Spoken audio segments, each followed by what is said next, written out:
Good evening. I'm Janet Chandler, and I work here at the Cullman Tribune. Tonight, I'm glad to be here to read you a bedtime story. It's one of my favorite things to do. Tonight, we're going to read Rooster's Off to See the World. One fine morning, a rooster decided that he wanted to travel. So, right then and there, he set out to see the world. He hadn't walked very far when he began to feel lonely. Just then, he met two cats. The rooster said to them, "Come along with me to see the world." The cats liked the idea of a trip very much. "We would love to," they purred, and set off down the road with the rooster. As they wandered on, the rooster and the cats met three frogs. "How would you like to come with us to see the world?" asked the rooster, eager for more company. "Why not?" answered the frogs. "We're not busy now." So the frogs jumped along behind the rooster and the cats. After a while, the rooster, the cats, and the frogs saw four turtles crawling slowly down the road. "Hey," said the rooster, "how would you like to see the world?" "It might be fun," snapped one of the turtles, and they joined the others. As the rooster, the cats, the frogs, and the turtles walked along, they came to 5 fish swimming in the brook. "Where are you going?" asked the fish. "We're off to see the world," answered the rooster.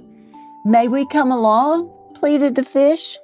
"Delighted to have you," the rooster replied.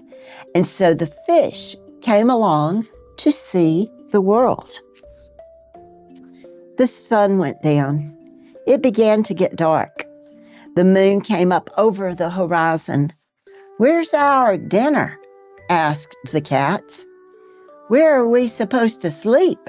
asked the frogs. "We're cold," complained the turtles. Just then, some fireflies flew overhead. "We're afraid," cried the fish. Now the rooster really had not made any plans for the trip around the world. He had not remembered to think about food and shelter, so he didn't know how to answer his friends. After a few minutes of silence, the fish suddenly decided that it might be best if they headed for home. They wished the others a happy trip and swam away.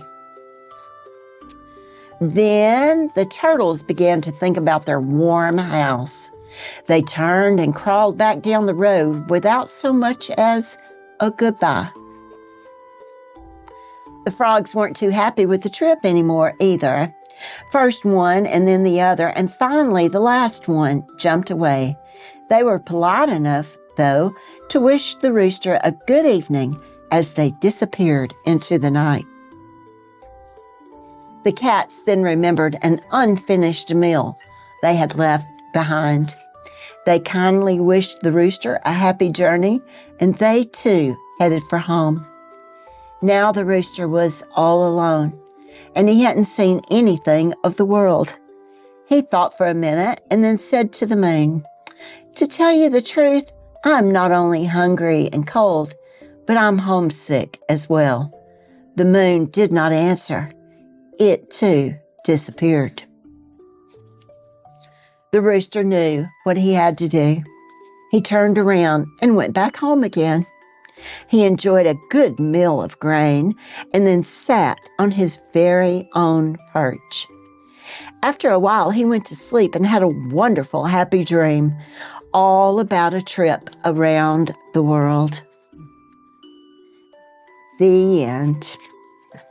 Sometimes it's just good to have a dream. I hope you have a nice evening. Good night and sweet dreams.